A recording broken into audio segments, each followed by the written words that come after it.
I'm wiped, brother. Like, how you feeling? We've reached the time of the year to where it's like, it's stanky season. Like, if you do any work outside, not only are you in for it, but like, you're gonna be stinking.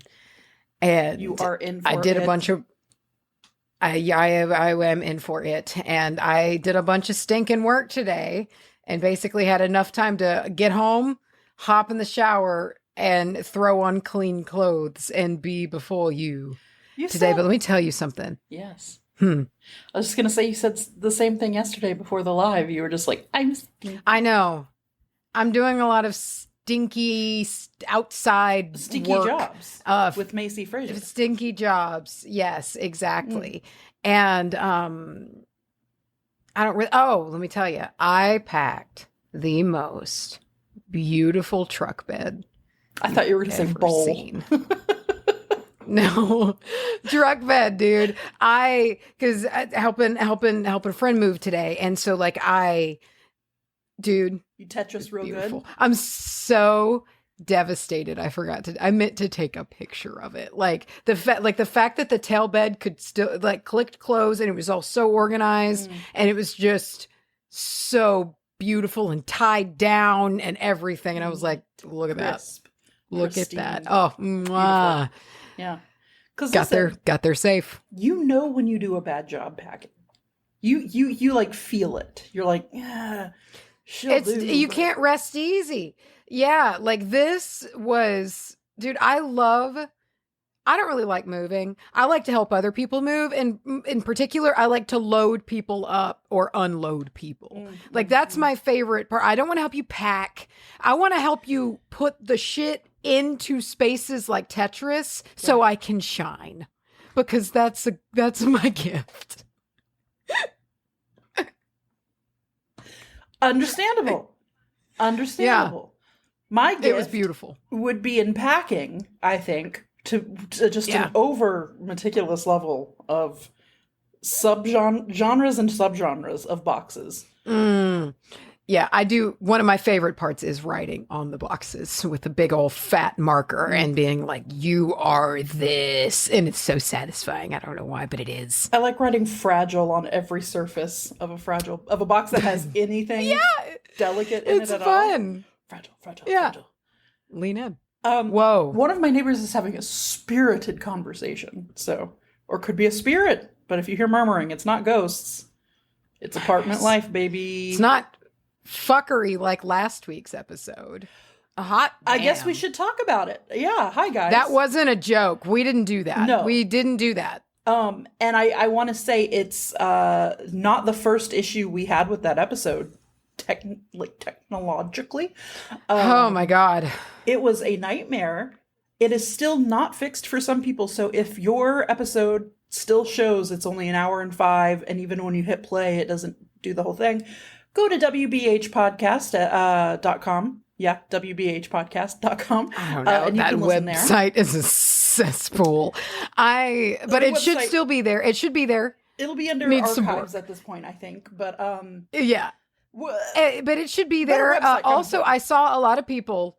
Yeah, I'm excited for that. And so here's the thing I saw some tips, right? So there's some people that said that whatever your streaming app is, you can like find out how to like clear out your downloads from it or clear out what like your listens, I guess. And then maybe if you, I think it's the equivalent of clearing your cache in a streaming app. I think, I don't know, but it seems like that fixed it for people who know more than me about things. It seemed like it worked because I have no clue. I went to say something and I choked myself. Excuse me.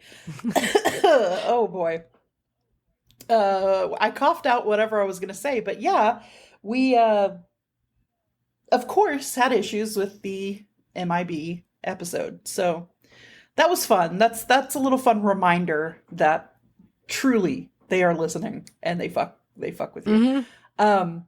Because we've not ever had that happen. So anyways, thanks for hanging with us. Not on that scale. We hope not on that scale. If you did hear it and you liked it, we're pleased as fucking punch. And we have a regular ass episode to bring to you but I'm out of practice. It's definitely regular. Definitely regular episode. We're back in. Before we get started, we do have some important things to say to your ear holes. So open up your ear holes real wide. Get one of those little picks that they put in your ear, and they look like little alligator mouths, and they pinch that earwax and they pull it out like a big plug. Pull out that shit and open your fucking ears and listen. We have a giveaway that is still going. Wow. So go get your comments. Go to Instagram. Comment on, so one or more of those posts about the bundles, and we will be announcing as many as you want. I mean, basically, if I was y'all, if you want some inside advice, if you want the inside scoop, listen, this is going to take Charlye and me forever to get all these goddamn comments gathered together for this. I'm very scared, but it'll happen. I would say if you're even listening to this a day or two after this came out, go see if we've announced yet. Maybe we haven't. But it's coming soon, but we're going to have to take some time to put all these things in the choice wheel. So give us a minute. I know there's got to be a better way, but we really just were like, fuck it, comments, that'll work. And now we have to reap the what we have sown. The consequence of our creative choice of running a giveaway, which was fun to read. All of the things that WBAH as an entity would be. Overwhelmingly, we have husky energy, so that's that. Is it because we do definite? That all the time? Across the board, husky or husky mix, dude. Overwhelming majority winner on that. Gas station choices were very interesting for what gas station snack we were going to be. That was very, very fun to learn about us. I was happy at the handful of hot roller, the treats on the hot roller. And brother, that has me half-ass thinking of going and getting gas station dinner tonight. Get you a fucking buffalo chicken cheese hot roller fucking chicken stick. Nachos with the fucking gloopy cheese product that you put on top. Cheese product. Yeah, liquid gold, brother. Yeah. I had a good time with that. Lots of, and it was a good mix of crunchy and sweet, which was fun. And also, so the carnival one, was very interesting for me because I didn't know how the carnival one was going to go for us, but I really agree with it. And we had 3 overwhelming winners of what attraction we are at the carnival. 1, tilt-a-whirl. I get it. I get it. Yeah. That makes sense to me. It really does. Plus, I love a tilt-a-whirl. It's always more than you expect. It seems unassuming, and then you get into it, and you're like, this is actually kind of fucking fun. And I feel like that's us. Like, yeah, I think that works for us. Second, funhouse. Big time. Okay. Big time funhouse energy, which I'm cool with. And third, Hall of Mirrors. Okay, yeah, that's the fucking vibe. That's what I would if I were to cast a vote on the top 3 there. That's the one. I think that's the one. Yeah, I really enjoyed it. And another comment just rolled through as I went to pull up my notes. Definitely the funhouse. And Great. So it's just they're rolling through, and it's been so fun to just pop in and be like, can it be this one of those crappy Halloween spooky funhouses where they like come out on broken animatronics at you and they're like, bleh. That's what I want. That's what I want. You know, like when you go to like your true blue community, local county fair, and their fun house is that big 2-story trailer thing that's kind of narrow, but it's long. Yeah. Have you ever been on one of these? And they usually have a big mural painted on the front of a bunch of like token monsters and beasts. For sure. That's us. That's the one. Yeah. That's what I see us as. Mm-hmm. Yeah. And like it's not constructed well enough, so if you go on it in the daytime, it's almost fully bright in there just because of all the pollution. And it's very obvious how it's produced. Yeah. You see like the empty bottles of Gatorade, like that the people who are putting it together like left by the monsters. Yeah, that's us. I get it. It's one of those that they make the floor like, ooh, just by doing the black like rubber sag that you walk around, and it's like, watch out for the quicksand. Let me tell you one thing that does mess with me. the tube that spins and you walk straight through the bridge. It's a straight bridge. It doesn't move. You can close your eyes and do it just fine. But if you open your eyes, the spinningness of it makes me turn into a, I don't know, a lemming or something. What's something that's dumb and falls over? Like, whatever that is. I want to see. I just want to be behind you or in front of you and just watch. I just freeze. I just fucking freeze until I remember, I can close my eyes and shuffle about. But there's a part of me that thinks I could conquer it. So yeah, enter the giveaways on Instagram. And we still have the print available. You guys, I am so goddamn proud of how much you guys like this print. I am too. Big embrace on the print, which is lovely. I love it. The 300th print. The Koalas are really popping off. I just want to get a spoon, dip it in it, and eat it. Sherbet. It looks like a sherbet dream or sherbet, I guess. Wedding sherbet punch. I don't understand the pronunciation. Oh, dude. You ever just make some ginger ale, pour it on like a big old. I love watching the sherbet block tumble and foam as it shrinks, and you just pour that soda on it, and it's like, it's like a bath. It's just rolling and foaming. Kind of grosser. Yeah, but you're gonna suck it down in a second in a cup. Oh, dude, I love sherbet punch. Yeah, it's so good to death. It's so good. But lime or strawberry? Before we move on, we've got to be clear on this. Are you a lime or a strawberry? I'm a lime girl. Wedding punch. I'm a lime fan. girly. Me too. Good. Me too. God damn it, I knew it. I feel like we might have talked about this at some point, but I'm with the citrus on that. It's way more refreshing. The lime, and you know what? Chuck some of that orange in there too. Why not? Sure. Yeah. I'm down. Great. Okay. Glad we worked that out. We have the print. If you would like to give your eyes the treat of a refreshing sherbet punch soda every time you look at it. It's at wbahprintshop.com, and that's going to be available for another week? ?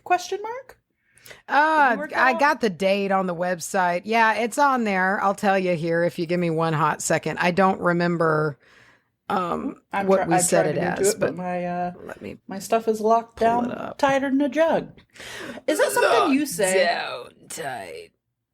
Tighter than a what? Like if something is closed for business, like you're like, you know what sounds good today? Pizza General. And you drive up to the Pizza General, and it's got a sign that's like closed on Wednesdays, and you go, oh, they're shut up tighter than a jug. I say that all the time. I'm having either the strongest case of deja vu or we've had this same conversation, but I never say jug. I've heard drum. Shut up, tighter than a drum. Tighter than a drum. Okay. Yeah. I like jug because it makes me think of womb shine. But ew. Yeah. Take me to the product page. I'm trying, dude, so here's the way the thing. I've been trying I got there for the last 20 minutes, but also trying to talk to the people It keeps trying to like log me into the creator backend, and it's like, just take me to the site that normal people see. I just want to see the website that I made. You vamp for the listeners at home. The 26th. I got it. Okay. I got it. We're done. It's June 26th. That's when this closes. Great. You can't get it anymore. It's gone forever. We fucking mean it. You know we mean it. We're going to sign it. We're going to mail it out. And we're never going to print them again. So it's gone June 26th. If you want it, grab it. It's gorgeous. And we don't fuck about with the whole we're never printing again. So no, we're not like Disney and their goddamn vault. We mean it. We're not going to come trotting it out every 6 months saying it's never coming back. Well, all right. I don't trust them, and I don't trust it. But what are we talking about today on our return to normalcy on this episode? What are we talking about? My whole topic is a shit post. Thought you were just going to say it's just a joke. My whole topic's a joke. It is. I leaned in specifically into it being a joke because I'm talking about Dickite today. So you're doing it for the meme. I'm doing it absolutely again. This is coming tonight all over again. And I was curious because I knew I left some on the table and I needed to know what Dickite was all about. And it's so hard for me to not call it Dickite. I've been calling it Dickite. It's Dickite in my notes multiple times. Dickite. And I'm struggling, but it's Dickite and we're going to get through this. Okay. All right. I'm going to talk to you about eucalyptus. No way we've not talked about eucalyptus. We've not done it. Wow. Yeah. I'm shocked by that. That's a good one too. I love the way you're reacting though has me scared, but I thoroughly checked. I did a I think it's F. just because it's kind of a biggie and it's 300 episodes in. Yeah.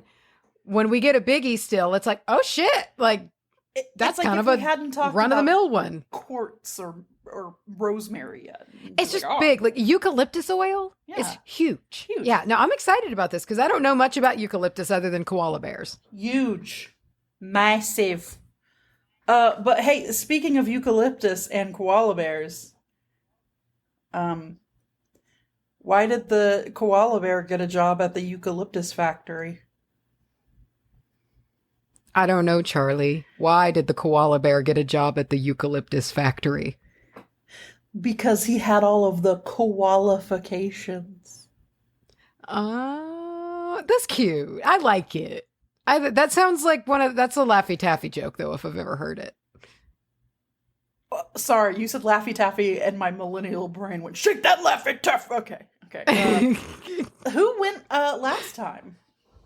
It has been a while since we've done a regular episode. I don't remember. And I did not gather that information because I'm out of practice. Look and see what we have. It looks like I don't know why it always starts me down in like 2021. It just put me at the top. I think that you go first because our last episode, that was feeling right. You did Chrysicola and spider webs. Yeah. Okay. Christ. All right. I'm in. I'm gonna just lead us on in here. This is a good warm up for whatever good substance you're actually bringing us after mine. So okay. Don't put that on me. Dickite is again what we are talking about today. Why is it called Dickite? Well, it was named after Alan B. Dick. And so that's Alan Brugh, B-R-U-G-H, Dick, D-I-C-K. And so he was a real flesh and blood man. He was born on the 31st of May, 1833, died 1926. Like his name was going to be like Dictian, or the town would be like Dictitus or something. Like he really fully just put tight after his own last name, Dickite. Well, it's Dickite. That's Dickite. I know. I want it to be Dickite. Okay. It's not though. Dickite. It's Dickite. It's like adventurine and like aventurine. It's not Dickite. It's Dickite. Dickite. And I want it to be Dickite. Logic. If you just shoved "ite" onto your stone would be Fraserite.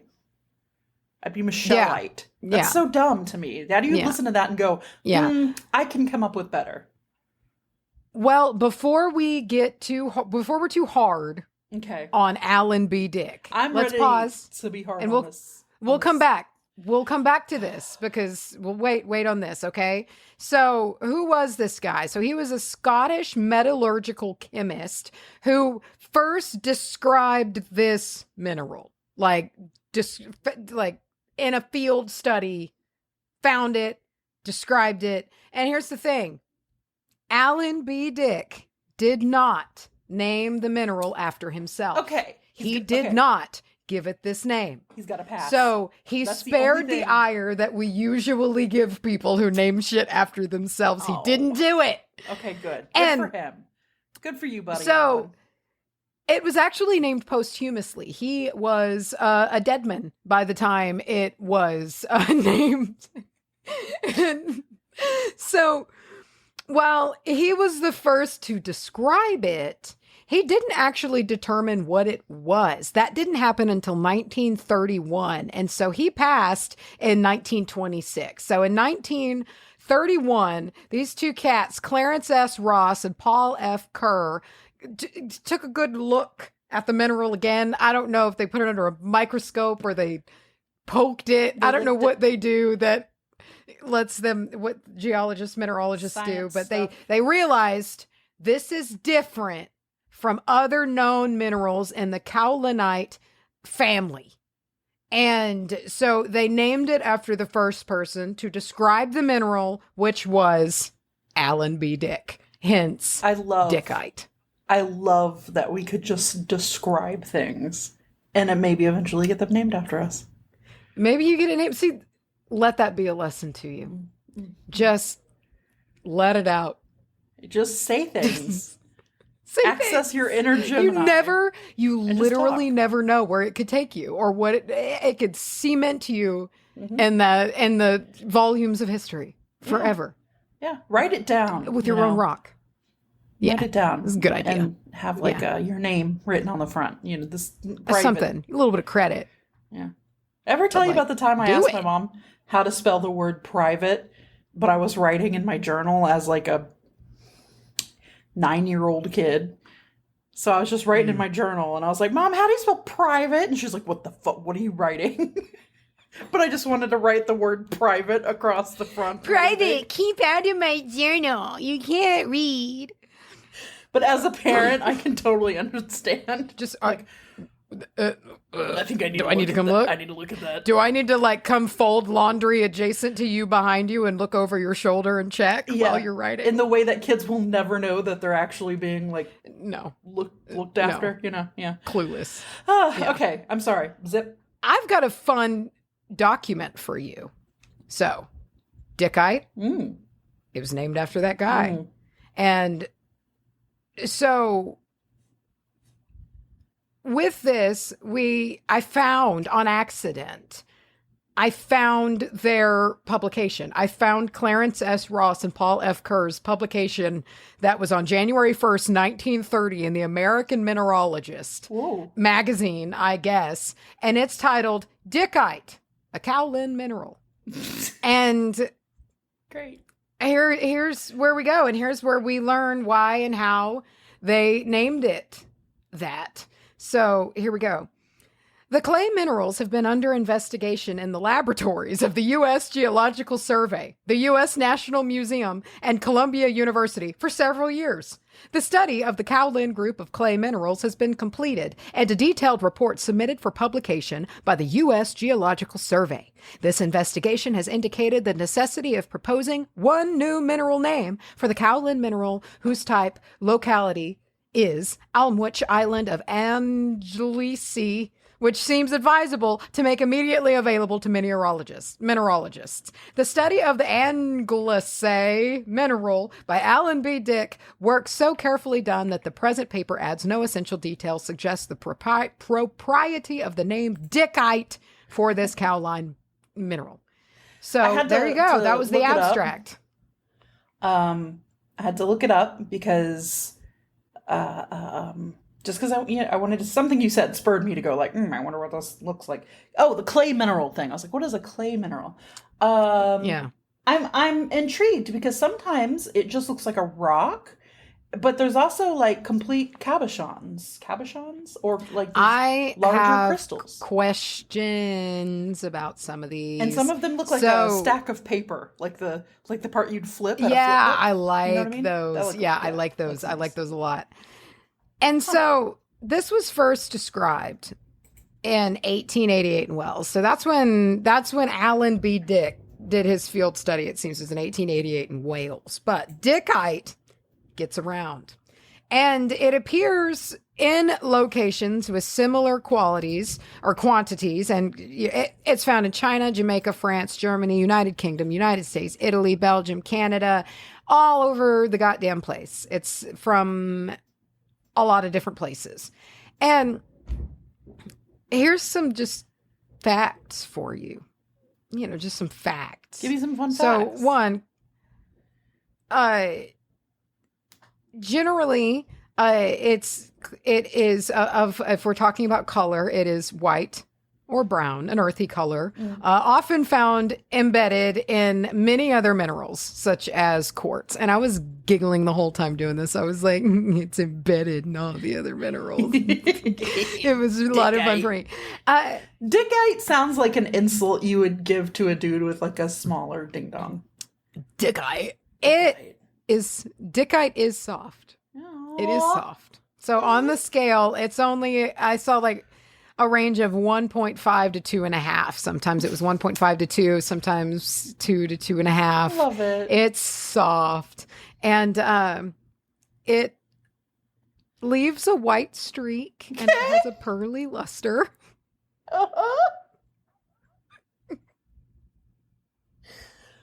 Oh, yes, it does. So,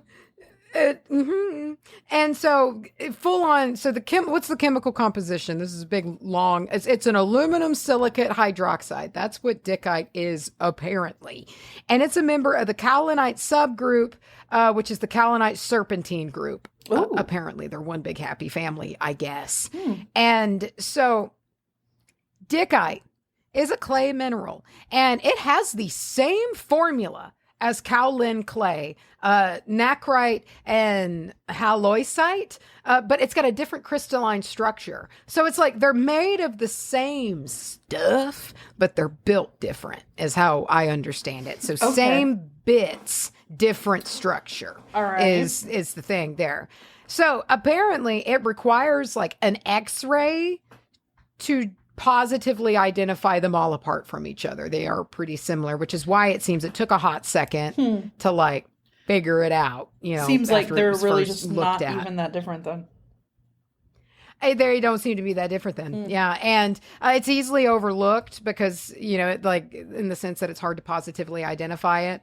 And Dickite can occur all over the place in soils, like shales, apparently. And hydrothermal precipitate. And I don't know what that is, but that was all from Mindat.org. Dry, reliable, Mindat. There for us again. Dry Dickite. As long as we're given links, I just want to tell you, in my search of Dickite, I found a shirt available for purchase on tpublic.com made by the company or the group. I'm not really sure how TeePublic works. I guess it might be like us, like how we use Teespring. And it's just so I don't know these people. I don't know what they're all about. So you can find out that they're terrible. I don't know. But they have a shirt that says, "Don't be and then there's a picture of Dickite. And then underneath it, really tiny, it says, "Dickite, talk earthy to me." So that exists. That shirt changes directions halfway through. I'm gonna link. I've got whiplash, I think, in the episode, just if anyone wants the "Don't Be a Dickite" shirt. I think that would be great. And also, like, this random shop on TeePublic just gets like a few orders one day. That'd be awesome. Just like, what the fuck happened? So, I liked this sentence, but we gotta get to it a little bit. So it seems that it likes a good porous limestone to form in. It'll jive with that. It's into that. Low pressure but high temp. It'll work with that. It's into that. And the more disordered dickites can be found in less porous rocks. So when the rocks aren't as deeply porous, the dickites just don't quite do as well now, do they? So the dickite in so we've got different colors here that you can do. You've got a translucent, you've got white. It can be red or pinkish with kind of some inclusions sometimes. Lots of shades of flesh tone, really all of the flesh tone colors. Sometimes a blue-gray alien dick color. Yeah. Sometimes a like blue robin's egg blue that's a bit more pleasant. So it kind of there's a bunch of different things, but it seems usually flesh tones or white. Gross. In there. A white streak. So that's what's the white streak. That's it. It leaves a white streak and has a pearly luster.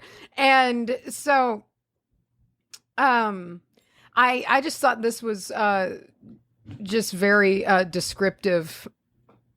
I liked it. So here we go. Where are we at here?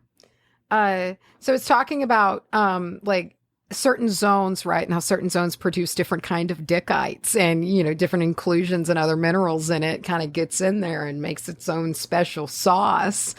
And this one at the end, it's talking about there being like a kind of like a matrix of greenish dickite that's going on in this one. And it says, to discrete veins and surface coatings of white, cream, and translucent dickite. And I just loved all of those words together in the sentence. The green part's giving me the ick a little bit. And then veins and cream is all in the same sentence. Green dickite. It gave me everything that I could have ever wanted in a sentence that wasn't actually intentionally being dirty. So usually veins does a pretty good job of that. Veins. There's a lot of commercial practical uses for dickite. Dickite is it's doing a lot of what the other members of the kaolinite family are doing. And it's used in ceramics. It's used in paint. It's in rubber, plastics, fancy papers. Oh. So it makes its way in different shit. And this was really fun to me. This was just beautiful fancy thing. So I was on a website based out of Arizona talking about rocks. And it was old school, dude. It was like one of them old school websites. It's been around the block a few times, when you see it and you're like, oh, I remember you. And you're from the early days. And so nothing worked right. That followed your cursor? It didn't, but it should have. Great. You're on the money. Great. And so I was fucking off, just kind of like trying to find any info, because honestly, info's pretty scant on this guy, because again, this is a shit post topic, so this isn't that long of one. And so I found, and of course, none of the photos were working. So it was like you would see empty photo with the camera picture icon, and then the description underneath it of what was supposed to be there.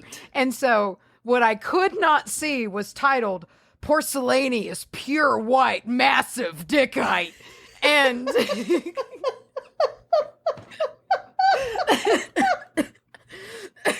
and the location was Beaver County, Utah, USA. And this isn't real. Somebody put all of this info out there, so one of us would eventually pick it as a topic and do it. This is a great idea. Long con. And so what made it even funnier is when I tried to click the picture, because I wanted to know what this massive dickite, white massive dickite looked like, and I clicked it and it just took me to another page, and it was just the picture that didn't show up, and underneath it like an arrow that could take me back, because again I was in the D's, and it said go back to quote D images, and I was like yeah. Oh, I had a lot of fun. There was a part of me that was like, oh, I'll just Google massive dickite right now, but I'm scared to put like that combination of letters into, I don't want to. Who knows what you're going to get, dude? Yeah. It was interesting and to navigate, and there's really not that much. And so that takes me to the metaphys, which basically I just have questions. Okay, I'm just going to start it out right at the top. I just have questions because I feel like maybe this is one of those. All right. That a lot of people don't actually, I just don't know if a lot of these are actually dickite that's being sold. And I also kind of like, I don't know, there's just not that much out there. And so all of the sites that I was trying to like read info on, just kind of, I just felt like they were all making it up. Right. I don't know how to say this any other way. No, I know exactly the feeling. I know exactly the feeling of like a smaller, more recently discovered stone and then being like, this is great for transformation. And you're like, yeah, it's just like even the actual real like reality material science shit was scarce. Like I couldn't find that much. And so it's like it was also the same for the metaphysical. So I just kind of have like the same round robin of a handful of things that everybody said it can help with. But and that's all that I've got. With salt is what I'm Take hearing. them with salt. Take them with salt. And so apparently good for being a travel companion. You want a travel buddy? Apparently it's good for that. You don't It's the thing with Dickite. Dickite, surprisingly, seems to be like, whoa, buddy, let's slow down and let's just kind of take it easy here for a minute, calm down a little bit, and we're going to focus and we're going to just kind of go on our merry way here. Apparently, that's what it's into. Okay. It can help with things like self-reflection, learning from past experiences, promoting emotional and intellectual growth. So reflection, and it is more than saying sorry. Oh, two films collide.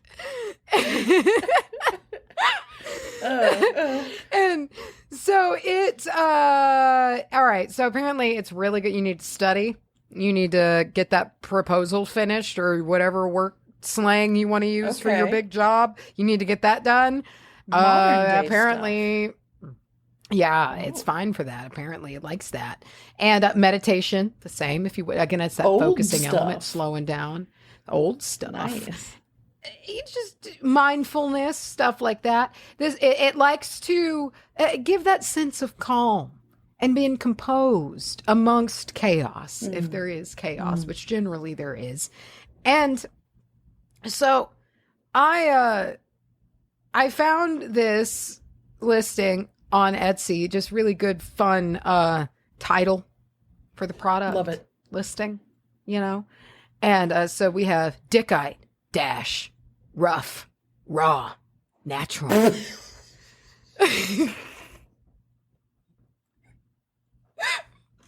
Imagine writing that and not giggling. What kind of horror of a monstrosity are you to not giggle at that? You have to. I would. They did. They had to have. And so, as you mentioned, most of the specimens that I see for sale are a pale kind of robin's egg blue to sometimes kind of a suspiciously dark serpentine kind of green color. And I just sometimes I was looking around at some of these and I was like, I feel like they might be selling something else as this. I don't know. I don't know anything. But that said, this would be one that I'd want to source properly. Get your good crystal sourcer. We all got our crystal plug that you can we got the guy. Call up. Yeah. And so if you're interested and you want some true, actual Dickite that you want, it's legit. You want that legit Dickite. You might want to look around a little closer there. So, because generally the reason I say that is because more often than not, Dickite seems to be a bit of an uggo.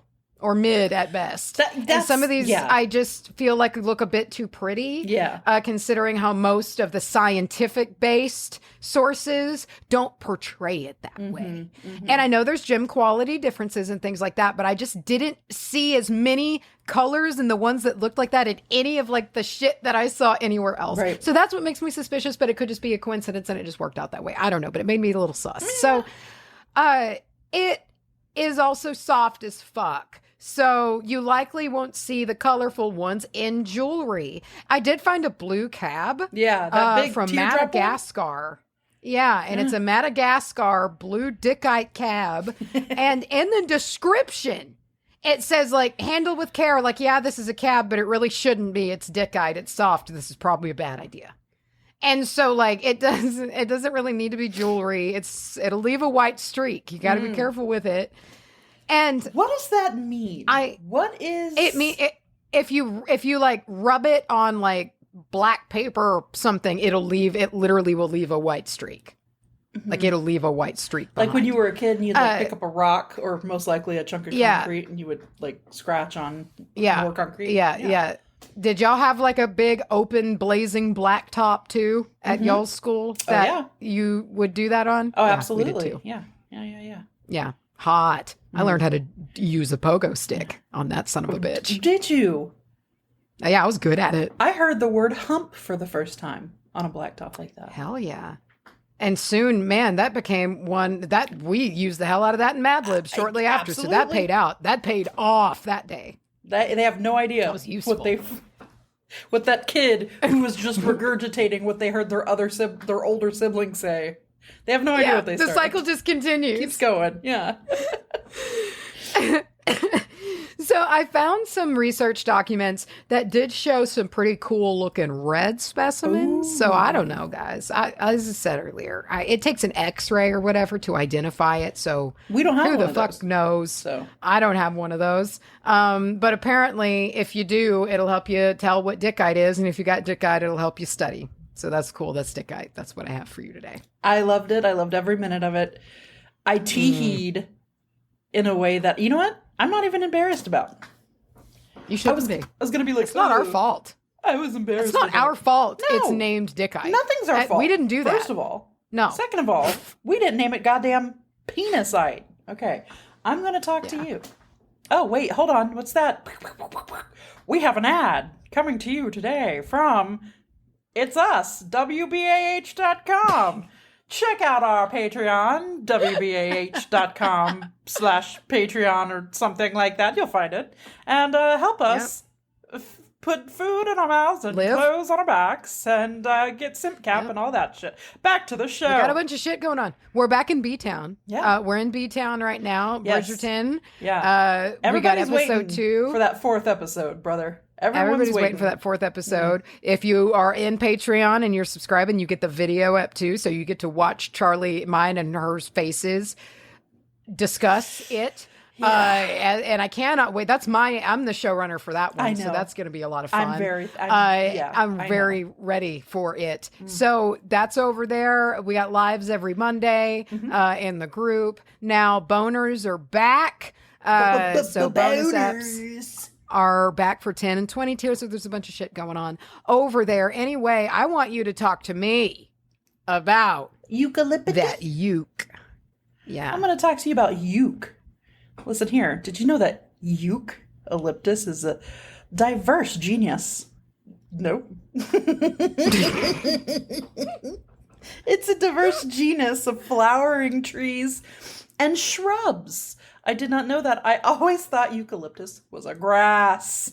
And many of these, as if like most really, are native to Australia.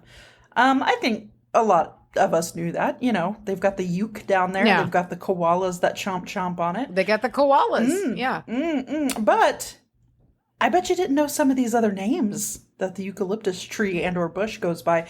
Gum tree, blue gum, fever tree, stringy bark, and iron bark. Oh, I like fever tree. Fever tree is dope. And and the use of gum comes from the substance that is the goops Has out it got of a juice? Yeah, it's the Has juice. it got a juice? The characteristic sap. And okay. There's over 700 species of these. Most of them are in Australia again, but all of which are basically all of which are used for their essential oils and their potent, I would say, its signature scent and the health benefits that come from it. Eucalyptus is one of those things that is hard for me to describe because it is in the family of as far as my brain, this is not scientific, but in my brain, it goes along with the sense of like tea tree and peppermint. It's tea tree to me with a menthol twist. Menthol, exactly. Yeah.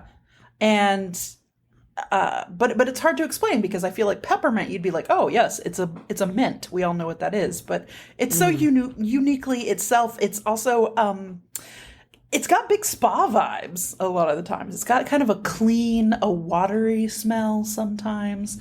And then other times when you're using it in more of a medicinally way, it does have that tea tree-esque, this is medicine smell to it. But yes. So it belongs to the Myraceae family. Which also includes other aromatic plants, such as clove and myrtle. And the name eucalyptus comes from the Greek words meaning well, and kalyptos, meaning covered. So well covered. Okay. Well covered. Yeah. Speaking to the... Do you hear that? No, I thought you froze. No, though. I froze because it sounds like... It sounds like they're going to break through the ceiling and crash down on me. So if I die today on this video... I'm surprised you can't hear that. It just sounds like someone like dug a knife into the ground and is dragging it. Anyway. Oh my God, that's so scary. It sounds just like that. And it's right there. No, anyway, well covered, referring to the fact that it is plentiful across Australia. The leaves are usually lance shaped and they're kind of tough and leathery. Again, giving it that name, iron bark. And there's another one about bark. I think like hard bark or something. I forget. I'd have to scroll, and I've already scrolled. Stringy bark? Huh? There was stringy bark. Stringy bark, right.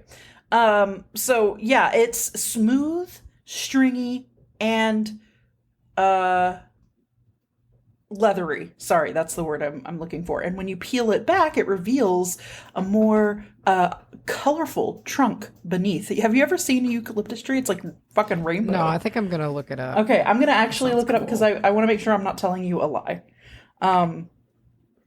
Because every time I see it, it feels like it's one of those things that could be false.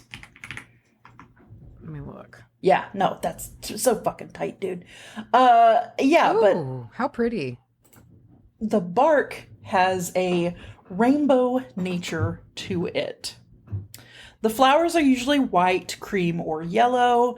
They're very rich in nectar. Bees love them. They actually produce a fruit known as gum nuts. And they are woody little capsules that contains a lot of seeds that it uses to distribute and stuff like that. So most of the species are native to Australia, but it is also found in Papua New Guinea, Indonesia, and the Philippines. And they thrive in many different habitats, not just one particular place, but coastal areas, swamps, arid, even mountainous terrains. So they've adapted. Eucalyptus trees, they play a crucial role in the ecosystem that they live in because they provide a habitat and also food for a very large range of wildlife, not just koalas, but primarily koalas who feed primarily on eucalyptus leaves. And I've got more about that later, but it's essentially poisonous to everything except a koala. And they've they've made little iron stomachs for themselves. Also, syphilis. No, chlamydia. What is it? The one that they have? Koala bears are like riddled with. Is it chlamydia? I didn't realize they were riddled with chlamydia. Oh my God! I feel like it's like if you go like 9 out of 9 koala bears have chlamydia. Anyway. Let me look. Yes. I'm curious about this. Chlamydia is a major threat to koala populations across Australia. There it is. Damn it. Yeah. Oh yeah. They got it. This is like a big deal. Yeah. They got it big time. Oh my God. Yeah. This is like a serious problem for koalas. Yeah. It's not good. And they're like, I think resistant. Like it's tough. They got it. Anyway. Scary. The wood of the eucalyptus tree. Did you see the rainbow looking eucalyptus tree? Yes, I did. Yeah. It's one of those things every time I see it, I go, that has to be photoshopped, but it's yeah, it does look fake. Yeah. But the wood is used in construction, making furniture. It is very durable, resistant to decay, but more important, or not more importantly, but I guess more known, the essential oil is extracted from the leaves and used in a wide variety of pharmaceuticals as well as aromatherapy. Listen here, the benefits. We've got antiseptic, anti-inflammatory, decongestant properties. And blinded by the light. Their leaves contain volatile oils that can enhance the flammability of the tree, contributing to a fire hazard. But also they're one of the first trees to come back after fire has devastated an area. So when a fire rolls through, they're one of the first things that pops up. So it's a real circle of life kind of thing. Any hoozles. Can I ask you an interrupting question? Yes. completely derailing question that has nothing to do with Absolutely. You said something, and I've been meaning to ask you this for months. Okay. And I keep forgetting, but you just saying blinded by the light sparked this for me. Okay. Because it's in the similar vein. So, was it you that told me about the every time you go away, you take a piece of meat with you? Was it you who told me about you take a piece of meat with you? Who told me this? It wasn't me. I wish it was me. That's hilarious. But it's ruined now because I think about it all the time, and I'll just be like, it's every time you go, you take a piece of meat with you. And and it's ruined it for me. And I don't know who gave me that, but I don't feel like it came from me. There is so anyway. There's one that I do that with, and I did it today, so it's fresh of mind. But in what's the Orville Peck song? That's Curse of the Black and Die. I feel like I've talked about this for the past couple of episodes. I swear I don't just listen to that song, but it was on. And the part where he says, "It follows me around," I always hear "it follows me around," like Mia, first name, last name, round. Oh, it follows the person. Yeah, it follows me around. This individual whose name is me around. Follows me around. Yeah, and I'm like, oh, stop doing that. That sounds stalkery. So, I've got history of eucalyptus for you. It begins with the indigenous Australians. Eucalyptus trees have been important throughout the lives and cultures for thousands and thousands of years, being used to make medicinal concoctions, tools, and building materials. The medicines that they would make used to treat wounds and infections because of those anti-inflammatory properties.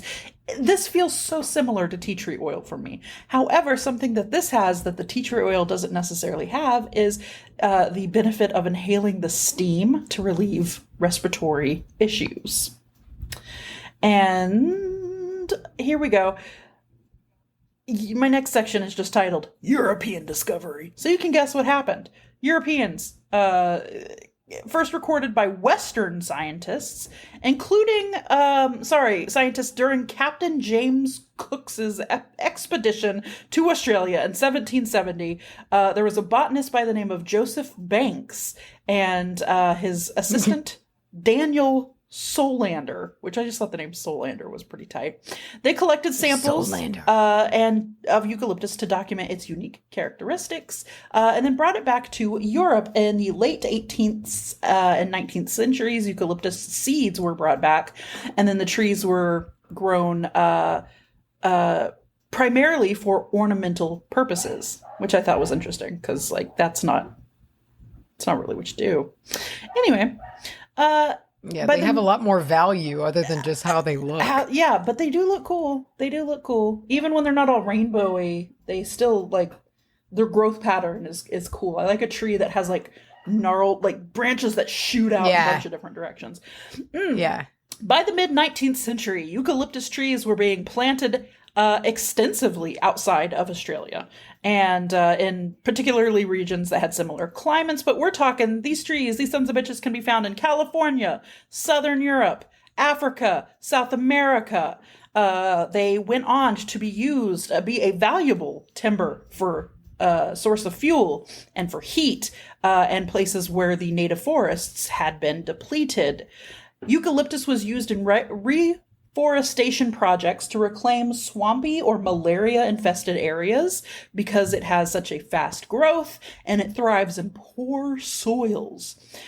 However, the commercial extraction of eucalyptus oil began during the 19th century to be marketed as an antiseptic and a medicinal product. Just sort of a nice, nameless medicinal product. I don't know if this means people were eating it or what. But that brings us to... Who knows back then? Who knows? They tried a lot of stuff. And sometimes they were right. And sometimes they weren't. And now we know because of that. So thank you for all of your sacrifices, you guys, I guess. Did I do that right? Are they mad at me? Okay. Eucalyptus continued to be cultivated worldwide. Now, with the most significant plantations of these trees being in India, China, Brazil, and South Africa, they focus primarily on the pulp for the paper and the essential oil production. The pulp for the paper. The pulp for the paper. The pulp for the paper. Pulp for the paper. The pulp for the paper. Pulp for the paper. Mm. So the just insane widespread planting of this tree outside of its native range has raised some environmental concerns. Eucalyptus plantations can affect local water sources. They can reduce biodiversity and increase the fire risk because they're so goddamn fucking flammable because they're jam-packed full of this oil. In Australia, efforts have been made to conserve native eucalyptus forests and protect them from land clearing and logging and stuff like that. And let's see, talking about the adaptation to fire. Sorry, I think I just stuck that randomly. No, forget I said that. We're talking about World War I. During World War I, eucalyptus oil was used as an antiseptic to treat wounds and prevent infections. It was seen as a very powerful antimicrobial, and it is widely sourced as a, not widely sourced, I'm sorry, widely referred to as like a very important medical treatment at the time. Again, reminds me of tea tree oil because they gave, if I remember correctly from the tea tree episode, they gave little vials of tea tree oil to the soldiers to be like, here's this goes in your first aid kit, like to help disinfect stuff. There was something called blue gum fever in the late 19th and early 20th centuries. And there was a belief that eucalyptus trees could prevent malaria. It led to a massive planting campaign in the Mediterranean region and in parts of Africa and the Americas. This belief was based on the observation that eucalyptus trees could drain swamps and reduce the mosquito population. So that was blue gum fever. Eucalyptus oil is the fever the fact that they were feverishly planting the trees. Yeah, like no, it wasn't making people time. Sick. Yeah, no, okay, it wasn't all right. Fever that people were getting. No, It was like uranium fever. Yeah. Okay. And by the 20th century, Australia had established a significant foothold within the eucalyptus oil industry and became one of their national, medical liniment property. Liniment, is that right? Liniment is like what you apply to your skin. And liniment. And isn't that like salves? Yeah, or it's like a, it's, like, I know I've used people use like horse liniment and shit. Yeah. Yeah. It feels different to me because it's one of those words that has made up its own meaning in my head. And liniment means fabric softener. And I guess because it sounds like linen, but that's not true. So I'm going to talk to you about Lindemans Framboise. Lindemann Framboise. I would like some of Think that. about that. Now. Yeah. Yeah. Eucalyptus oil is commonly used in steam inhalation to relieve symptoms of colds, flu, sinusitis, bronchitis. Probably sinusitis. Sinusitis? Yeah. Okay. Not cyanitis, which sounds way more seriously. Add a few drops of eucalyptus oil to hot water and inhale the steam to clear that nasal passage and to reduce congestion. Cough drops and syrups. Oh, okay. Cough drops and syrups. Let's see, where was I? Eucalyptus oil is an ingredient in many over-the-counter cough drops and syrups, and that's like talking today, to reduce the ability to soothe. Not to reduce the ability. Sorry, I'm thrown off. Due to its ability to soothe irritation and inflammation in the throat, as well as reduce coughing. Vapor rubs, like VapoRub, have that's what it smells like is Vicks. Is a high concentrate of eucalyptus within the salve to help ease breathing difficulties. So if you've ever wondered why Vicks VapoRub works, also if you've wondered why Vicks will work on a lot of things. I know in some cultures it is put on basically everything, you know, if you're sick or if you've got cuts. Growing up, Vicks went on was a way of life. Like, and the way I will unscrew that lid and just huff it down. Give it a huff. Yeah. I love it. The little sticks that you carry with you, and they have just like a soaked core of eucalyptus, and you just give it a little snort every once in a while. I got some of those. They were really great. It was great during the years of just being a drippy, snotty kid. Yeah. You know, like how kids are just always kind of just... I just remember so many nights having to have like Vicks on my chest. Yeah. And right, you know, just kind of to help breathe because I was just a gross school-age kid. Yeah. And that shit goes deep because I know my dad said that he remembers our shared grandma like basically hooking a pinky nail full of it and putting it up there in the nose. Like, just tuck it up there. You're going to breathe. God damn it. You're going to burn. A common one is a common country remedy is you put it on your feet under socks to stop coughing. Yeah. Yeah. Which seems like, okay, the idea is there, but also maybe just put it on your chest so you could breathe it better. I'd put it on your chest. Yeah. Like I would put it on. I bet it feels nice on the feet. It feels nice on the feet until you put fucking socks on top of it. Then I'm angry. What if you slug? I don't like that. You slug with Vapo Rub. Slug with some Vapo Rub? That sounds like you know, I feel like your eyes would water all night long. But you'll breathe. It would just be miserable. You will breathe. All right. On to the antiseptic and antimicrobial properties. You can use eucalyptus oil in wound care, insect bites, infections, or helping at least prevent infections, promotes healing of the skin. Also, there are certain oral care brands that put it within their mouthwash and toothpaste, which you can do yourself as well because it kills bacteria and it helps to prevent gum disease and dental plaque. Honestly, I saw a few sources say that they trusted eucalyptus over tea tree oil in this, in the skincare, in the wound treating realm of things, which I thought was I could maybe see it. I'd be curious if it's a little milder. Like, I've got skin that can handle tea tree oil, but a lot of people don't. Yeah, yeah.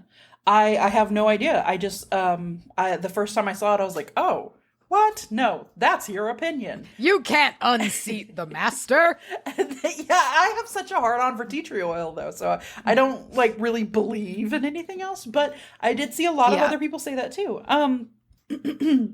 Excuse me.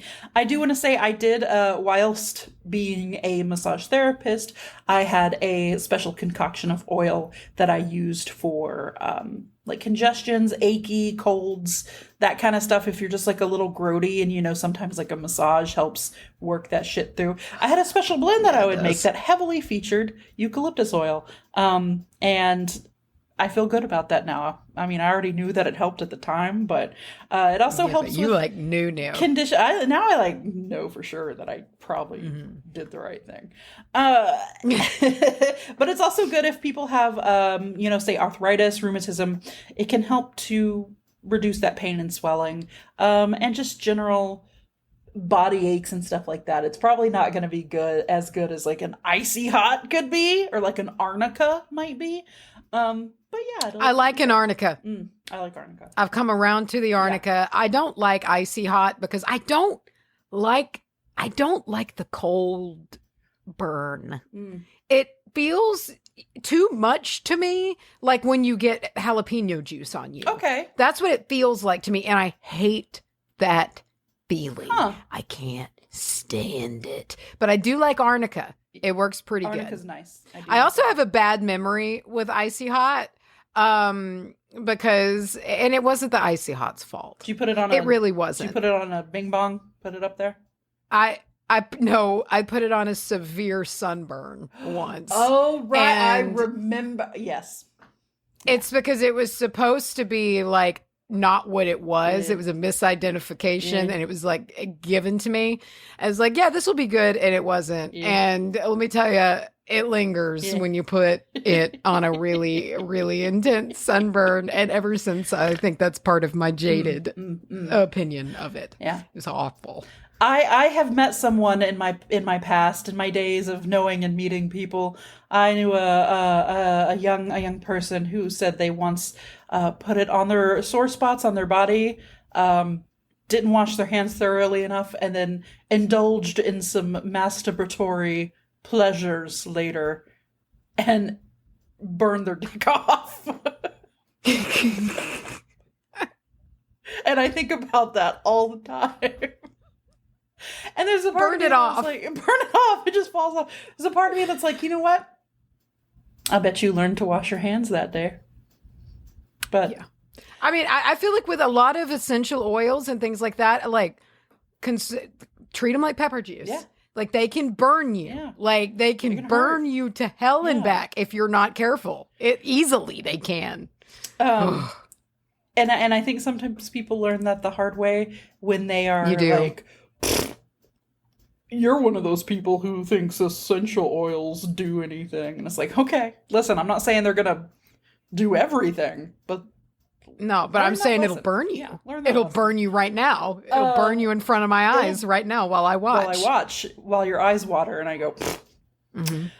Told you. Eucalyptus oil is a natural disinfectant that can be used in various household cleaning products that you can make yourself at home. And it effectively... I love doing that. I love it, dude. It effectively cleans surfaces, kills germs, and it leaves a fresh scent. Some people use it as an insect repellent. I, as someone who hates bugs, and mosquitoes in particular, I've tried everything. I will say that, listen, you're not going to like it, but the only thing that goes on my skin is 150% DEET. But, like, sure, if you're, like, green and crunchy, use some of this. It might work. It depends. Frankly, it depends on where I am. Like, I found like a eucalyptus oil type one that works pretty decent for me if I'm like working outside and I've got layers on, you know, and I've kind of got some skin covered. But if I'm camping in like the deep woods, I need that deep woods off because like seriously, ticks. It is miserable. Mosquitoes love me. Well, and I'll permethrin the fuck out of my clothes. I don't even know what the shit that stuff is, but I'm using it. I'll permethrin my shit. I'm not going to spray it when I'm wearing it. I'll follow the instructions like it says you to do. I'll let them off gas or whatever. But I'm permethrin my clothes because fucking ticks, dude, will find me. It happens too much. I don't like I need to avoid it because every time it happens, I'm in it for weeks because it takes weeks for one to heal. I hate it. Yeah. I hate it. Remember when you had Lyme disease and you just didn't do anything about it? I don't think I ever had Lyme disease. You had the red ring. Do anything about it. No, it wasn't the red ring. It was a big red spot because I was itching it too bad. Oh. Like you know, I thought you told me you had the red ring under. I was worried it was the ring, but I don't think it was actually ever the ring. Right. It was just a big red circle that my hindsight fear has been like, what if it was the ring? But it wasn't actually the ring. It was a big red circle though. I have just a bit more here, just a little bit. In your laundry, if we've got stubborn odors, throw a couple of drippity drops into your laundry. It's stellar at taking out, like, especially gym clothes, like sweaty, bodily kind of things like that. There is evidence to support that it helps relieve stress and promotes mental clarity. Let's see. Okay, now into the metaphys. So, purification is a big one for cleansing spaces, used in rituals to cleanse and purify. Burning eucalyptus leaves or using the oil in a diffuser can help to clear negative energy from a room. I don't know if I've ever seen eucalyptus leaves. Like, maybe it's available more in places where the trees grow, but like I've never seen that in a metaphys shop or something, or like a tea, just any kind of shop, like a burnable leaf. The only place I've ever seen them is in people's showers. Oh, that's true. That is true. And half the time I heard that those are fake. I feel like they could be. Like you got to really make sure you're getting from a good place because they could just be like It's like your Dickite. You get whatever. Get your right plug. Eucalyptus wards against evil. And if you carry the leaves and place them around your home, it can create a protective barrier against evil. Or you can make it into a talisman, amulet, and protects you from evil. And lastly... Evil. Yeah. It is good for incorporating into your health and healing spells, particularly good for healing baths. Add in the oils to the bath, or if you do have your legitimately, your eucalyptus leaves that are real, you could turn every shower into a healing shower, my brother. And now I know I said lastly, but I still have a full couple of ones to go. Wealth attraction. This is one of the ones you stick into your wallet, and then you have to dig through the whole pile, the shit pile of leaves, when you go to pay for things. It helps to bring in success and good luck, and it can be carried with you or placed on your altars to enchant and encourage a money flow. You can use it within dream works because it does help to soothe you a little bit, but it will help us recall dreams clearer. And now actually I have correspondences. Here we go. I usually put this up top. Okay. Don't know what I was thinking. The element it's associated with is air. The planet is the moon. And the zodiac it is assigned to is Gemini. And I just don't feel like we see a lot of Geminis in the association for stuff. So, yeah. There you go, Geminis. You know what? Good. There you go. Talk about it. That's a good one to have. Eucalyptus is awesome. You yapping sons of bitches. Are we still in Gemini season? I think we're still in it. Right? I don't know. Do we need to post on Facebook? We're still in it. Is it again? This is still Gemini season. I'm we are not yet in pretty Cancer, positive. I don't think. Yeah. I feel like I would know if we've rolled it into Cancer season. I feel like that hits it. They usually switch over at the 20s. Kind of. Yeah, it's like the 19th through the 21st or something like that. But yeah, we're gonna. I feel like I'm gonna excuse that burp. I feel like I'm gonna rock it off when we finally land in Cancer season. I don't know why. I just feel like this one's gonna be not even particularly rough. Just I don't know, something. I can feel it brewing. We'll see. We'll find out. Never know with Cancer season. And we're going to find out together. So, once again, check out that Brent, wbahpodcast.com reminding you. Check out Bridgerton on Patreon. Patreon.com. So your topic's done? Yeah. Yeah, we're done. Bye. I'm leaving. I gotta get out of here. I gotta go pee and eat and clean up my shit, dude. The house is crazy. I've gotta go. I gotta deal with this guy dragging a flowers knife behind you. What? What did you think I said instead of flowers? I was talking about the spooky guy above me with the knife in the apartment dragging that we talked about earlier, and all I heard you say was behind you. Behind you. I like to imagine the look of it if your ceiling was like cake and you can see the knife coming through, and it's like a Freddy Krueger dream. You know how everything's kind of surreal, so it's like it pokes through and drags, and it's like and it cuts. That would be so satisfying. It would be terrifying, but also at the same time, you're like, oh yeah. That's like scratching that good brain itch now. Thank you. Yeah. Freddy Krueger would kind of lose his power for a second because you're not scared. You'd just be like, oh. What if it spared you just if you complimented his work? I'm sure that his work isn't complimented that often, and you just go for a complimentary approach and be like, listen, I just got to tell you, I like what you're doing around here and keep it up. Big fan. Robert Englund, I guess. You were the guy. That was the only unfortunately, the only set of reoccurring nightmares I ever had were Freddy Krueger based, and it scared the ever living shit out of me as a child. That is a particular evil because that's his whole gig. Yeah, it was not good. Nightmares. Yeah. I know. Yeah, I had 3 of them over a month period, and thankfully it stopped, but I remember getting legitimately very concerned about it. What was as a 9-year-old? Was it because we watched that one where he plays the video games and he goes, cool graphics? Cool graphics. I forgot all about that. I think it's just because we watched a crazy amount of scary movies. Like, by the time I was 10, I'd seen them all. Yeah. I'd seen all the OGs anyway. You know, I'd not seen any of Jason. Not that I never have, but I didn't until I was older see any of the Friday the 13th. But honestly, anyway, I don't really do it. But I saw all the Halloweens. Fans out there, you're upsetting some people right now. He does have. I know that he does, but I am not one of them. Okay. And I think that I was a Freddy Krueger gal.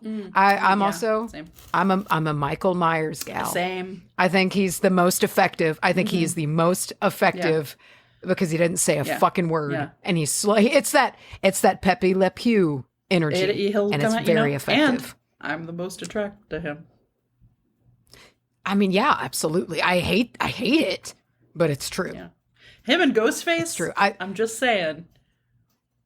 Ghostface is just fucking mobile. And as just someone who appreciates movement and athleticism, Ghostface can fucking move. Made to be mobile with all those like strips of fabric to accentuate how like. I love just watching Ghost. Yeah. I love the realistic energy, the frantic, actual realistic, frantic shit that Ghostface pulls. It's so good. I feel like they're like. They're almost the antithesis of each other, if that's like the right word. You have like slow, collected, not getting together. In a hurry. Yeah. Oh my gosh, can you imagine the duo? Who I care about having a movie together. Not fucking... Yes. Fuck Freddy versus Jason. Get out of here. No. I want to see Michael with Ghostface. Yeah, not versus. I want to see them to get work together somehow. Yeah. Work on a project together. Yeah. Beautiful. All right, we've solved it. We've solved it, and if they ever make that movie, we get a 15% cut each. We do. We should at least get free tickets, if nothing else. I would be bummed if we didn't. Yeah. I'd be all right with it. That'd be enough for me. Yeah, treat me to a night on the town, and I will be satisfied. Doesn't even have to be a large popcorn. I'll sneak in my own candy. It'll be fine. You know, the only pre-screening that I ever got to go to was Ben Affleck's Batman. Remember when he was Batman once? Wow. Yeah. Mine was The Watchmen. That's cool. You got to go to a pre-showing of The Watchmen? Yeah. That's tight. Yeah, but I mean, it was The Watchmen. It could have been better. Yeah, it could have been a lot better, and it wasn't. It was disappointing. But, you were real excited walking in there. Oh, boy, walking in Big there. time. I was like, this is going to be tight. And walking out, I was like, I kind of got to pee. I want to go to bed. Yeah, I'm going to go sleep off this disappointment. Yeah. Well, at least I remember y'all all coming home from that. I remember Rustin coming home that day. Just as a closer, I remember him coming home and just being like almost speechless, but like we had to draw it out of him, and it was definitely the verdict by the time the conversation was over was that he was not happy. That's the story. That's the image that sticks with me basically about that is him and Dad went to see it like the day it came out, and he said after it was over, neither of those two men, that Sagittarius imagine. And that Scorpio, who are big fans of the franchise, neither of them said a fucking word to each other, and they just walked to the car and like got to the car and just kind of did that thing where you're each standing like talking over the top of the car, and they were just like, well, what'd you think?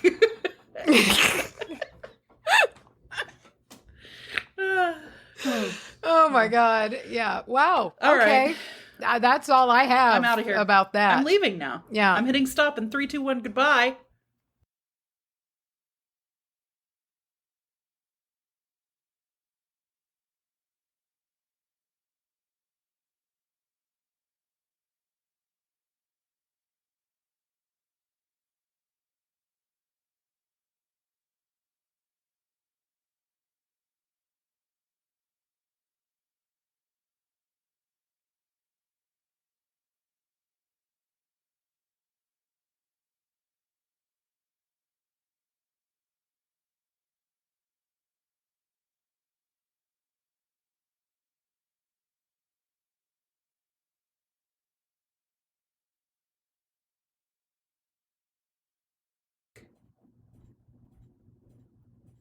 Oh,